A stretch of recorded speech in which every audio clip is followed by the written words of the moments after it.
Hey everyone, this is Theo.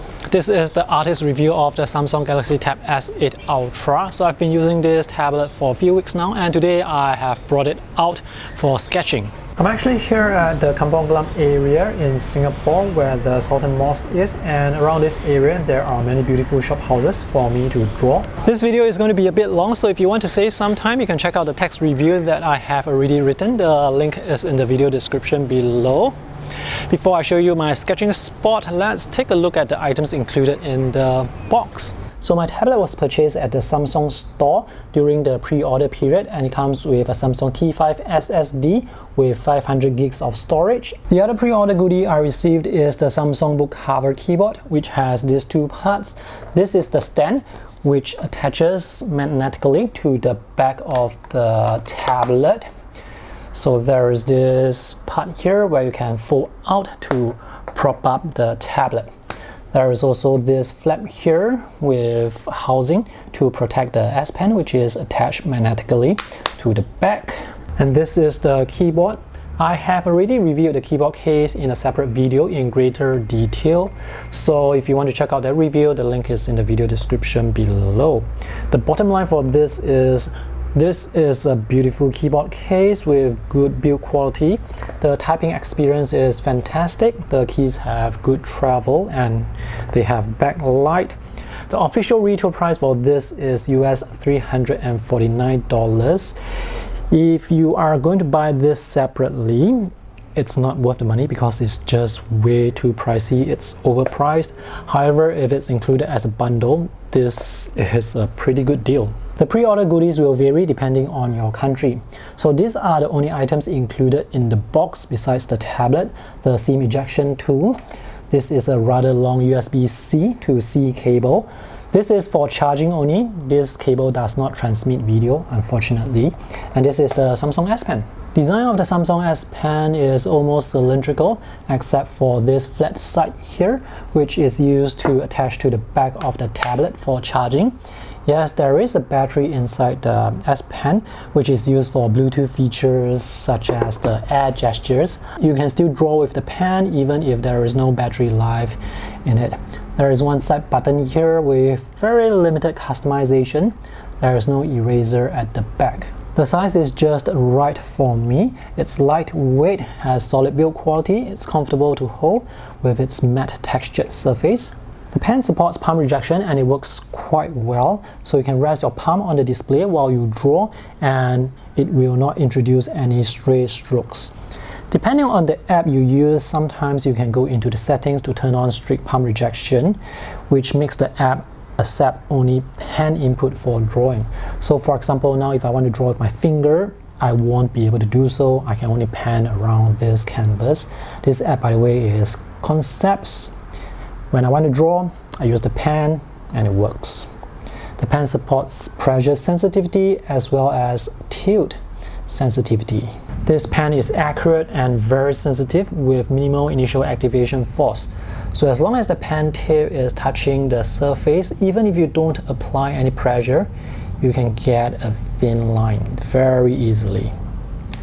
This is the line transition from thin to thick. You may notice the line trying to catch up with the pen tip.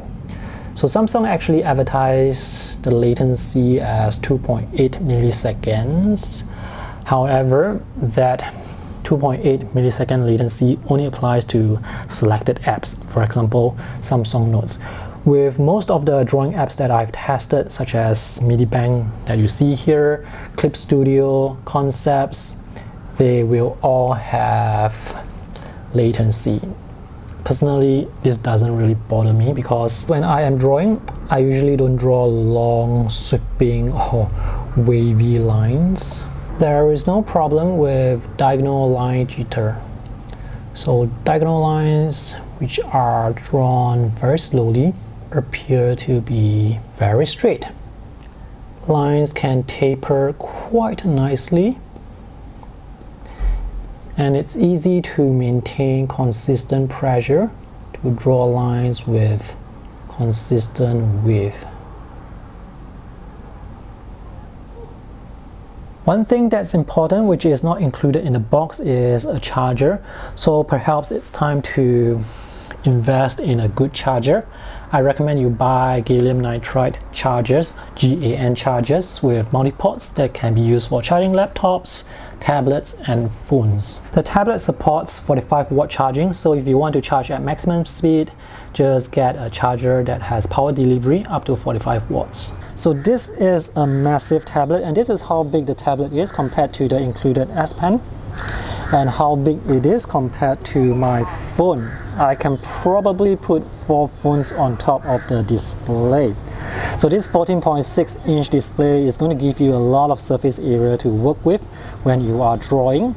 And this tablet is very reflective, but as long as you're using this indoors with no light source coming from your back, then this is the type of visual quality you can expect. The colors are very vibrant. The display is up to 420 nits, which is bright enough for true HDR effect. The tablet is quite thin. Let me just remove the pen here on the side. So the power button is here, very close to the volume buttons, which I don't like because I always press the power button by mistake when I'm pressing the volume buttons. The micro SD card and SIM card tray is here. The tablet is just 5.5mm thick, which is very thin, thinner compared to the Tab S8 and the S8 Plus. There are 4-way speakers tuned by AKG. The audio quality is fantastic. The audio is loud and clear. That's the USB-C Gen 3.2 port, which is very fast, and that's the Pogo connector for the keyboard cover. Weight of the tablet is 728 grams, which is considered lightweight for a tablet this size. However, it's actually kind of heavy when you compare it to other tablets. So this is not a tablet that I can handle easily with just one hand. I always need to use 2 hands when I'm carrying it. And when I'm drawing, I need to rest it on some sort of surface or a stand. Resolution is 2960 by 1848. Pixel density is 240 ppi. So the visuals such as user interface, the text, the icons, they are all going to be very sharp. No pixelation is noticeable. OLED displays have pulse wave modulation, so depending on how sensitive your eyes are, you may be able to detect flickering on the display. Personally, I am not able to see any flickering in real life. However, if you have sensitive eyes, I recommend you check out the tablets in store in person. There is a small notch there which is quite easy to get used to. The face unlock works quite well, quite fast and effective compared to the previous generation. There are 2 cameras there, one wide and one ultra wide, and there is a fingerprint sensor somewhere beneath the display here. The bezels are really thin, so when I'm holding the tablet with one hand, half of my thumb will be on the screen. But thankfully, palm rejection actually works really well. So if I move my thumb here, you can see it would activate this feature. But if I hold the tablet like this and move my thumb, nothing happens. So that's palm rejection at work. If you're using an app with a lot of buttons on the side, the palm rejection actually works so well that it's very rare for me to activate those buttons accidentally when I'm holding the tablet like this. What's more likely to happen is when I try to zoom in and out, I can't because now there are 3 fingers on the display, 1, 2 and 3. So if I want to zoom in or pan around, I need to make sure that my thumb is not touching the display. As mentioned earlier, this is not a tablet I can handle easily with just one hand. If I'm using my small tablets, I can stand and sketch and hold the tablet at the same time, but with this tablet, I actually do need to sit down so that I can rest the tablet on my legs. And when I'm using the tablet at home, I'm always using this on the tabletop. The variety of drawing apps on Android may not be as wide compared to what you can find from the Apple App Store. However, there is still a good selection of drawing apps available, such as Clip Studio Paint, Sketchbook, Krita, Medibank Paint, and Concepts is one of my favorite drawing apps. There are many who like Infinite Painter as well. For my sketch today, I will be using Medibank Paint. I cannot use Clip Studio Paint because they have locked me out. I subscribe to the plan that supports 4 devices, but I have activated the app on too many devices, so Clip Studio Paint deactivated my license. I actually enjoy drawing with Medibank Paint Pro and I'm quite familiar with this app. So the Tab S8 Ultra has a huge display which allows you to have palettes on the left and right side and still gives you a good amount of canvas space or surface area to draw on. And that really makes the drawing process and the drawing experience really enjoyable compared to the Tab S7 Plus, which I have been using for 1.5 years. I still feel like the 12.4-inch display, even though it's large, it still feels kind of small because of the 16:10 wide aspect ratio. This is also 16:10 in terms of aspect ratio, but due to the larger size, you get like a lot more surface area to work with. The display is laminated, so there is no gap between the pen tip and the line beneath. Some settings that I highly recommend you turn off before drawing would be the Show Air command icon, which is this icon here on the side, where you may accidentally tap on it. And there is the Open Air command with the pen button, which I always click on accidentally, so I always turn off these two features. So I really enjoy drawing on location or urban sketching because when I look at my sketches, it really brings me back to the place. And for today's sketch, it also reminds me of the bad weather because it's actually drizzling right now, so I can't sketch the moss which I actually wanted to sketch. So instead I'm sketching this shop house, which is also a very beautiful subject to sketch. Now the S Pen, it's very accurate. Pressure sensitivity works really well. The initial activation force is very minimal, so you can draw a really thin line even though you're not applying any pressure. So that's how sensitive the pen is. And the tip is rubberized, so you do get some friction when you are drawing, so the pen is not that slippery on the display. Nowadays I no longer use matte screen protectors. If you use a matte screen protector on this tablet, it's going to wear off the rubberized pen tip quite quickly. And if you don't know, it's not easy to find the original Samsung pen tips for the S Pen. The drawing process is actually very smooth, very responsive. My only issue with drawing is my palms are sweaty, so it doesn't really glide on the glass surface that easily. So there is actually a lot of friction from my palm on the display, on the glass. But otherwise, the drawing experience is very smooth, very responsive. The lines always come out exactly the way I expect them to.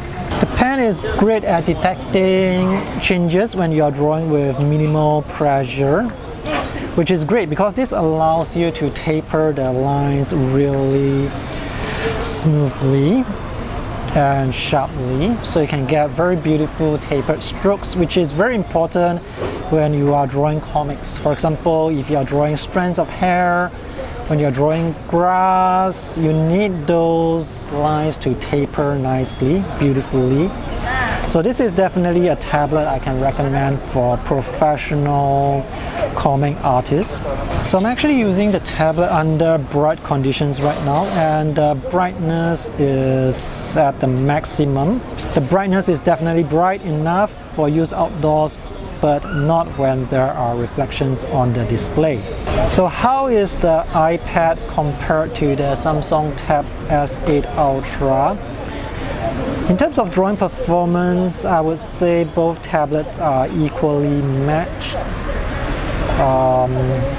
Both pens, the Apple Pencil and the Samsung S Pen, they are very sensitive. So it's difficult for me to say which tablet is better for drawing.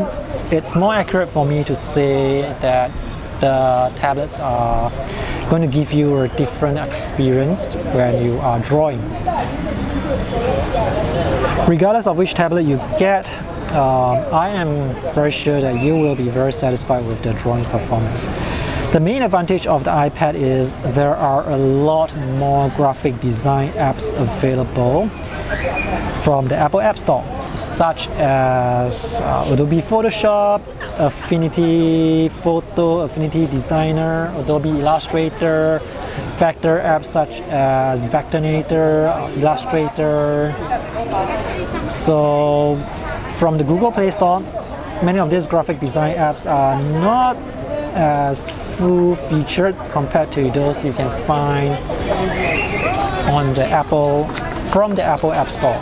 The Apple App Store certainly has a wider variety of drawing apps, but when it comes to drawing, chances are you're not going to be using more than 2 or 3 drawing apps, so it doesn't really matter if the Apple App Store has 2,000-3,000 drawing apps. On Android, you have Clip Studio, which is probably the best drawing app. So if you have Clip Studio, you can pretty much do almost anything when it comes to drawing. Clip Studio, of course, is also available from the Apple App Store.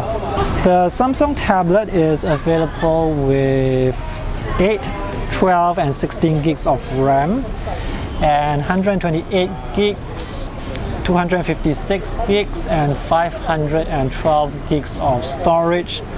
The model that provides the best value for money, in my opinion, would be the model with 8 gigs of RAM and 128 gigs of storage, because you can buy a micro SD card to expand the storage yourself. And 8 gigs of RAM on Android when it comes to drawing is more than sufficient. Of course, it would be nice to get more RAM, but based on my experience of using the Tab S7 Plus with just 8 gigs of RAM for more than 1.5 years, I've not come across any situation where I would say to myself that I need more RAM. So 8 gigs of RAM is definitely sufficient for creating multi-layered artworks, complex multi-layered artworks. So this sketch took me 1.5 hours to sketch on location. It's not an easy sketch to draw because of the complexity.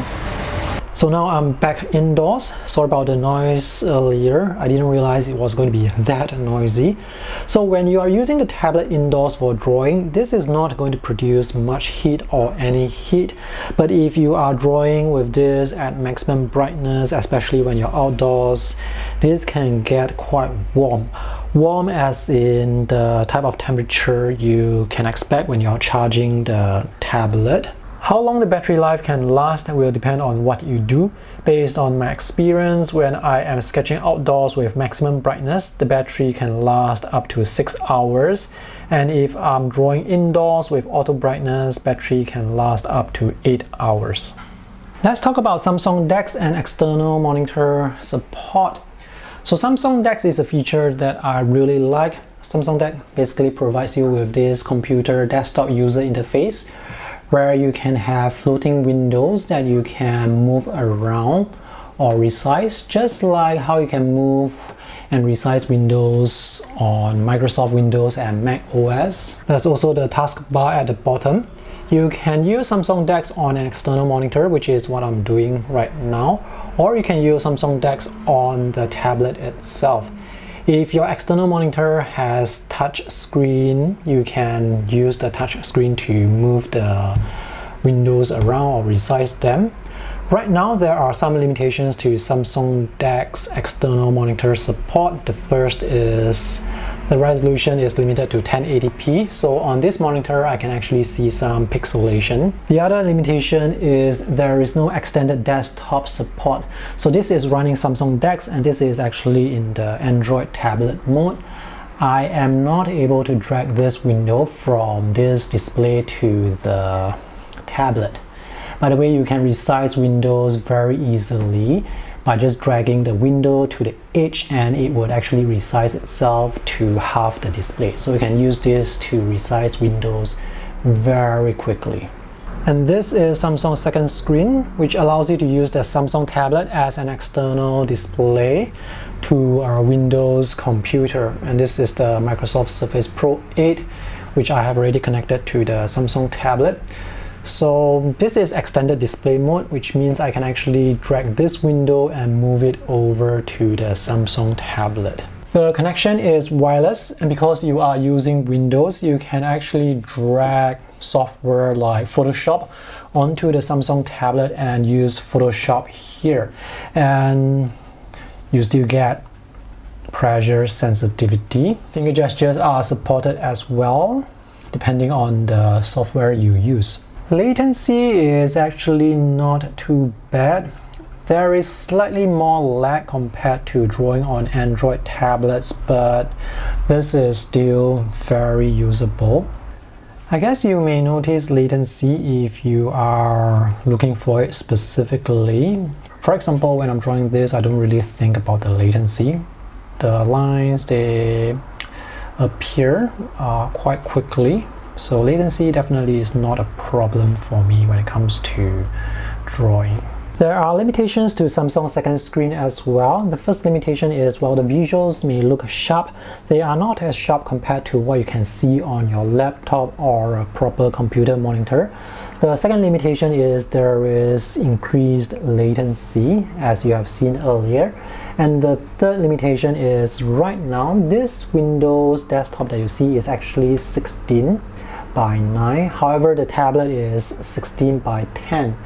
So there are black bars at the top and bottom, and this happens because Samsung's second screen is not able to fill the screen, because there is no way for me to increase the resolution to fill the whole tablet. There is actually an app from the Google Play Store called Super Display, which works just like Samsung's second screen, but it has none of the limitations of Samsung's second screen.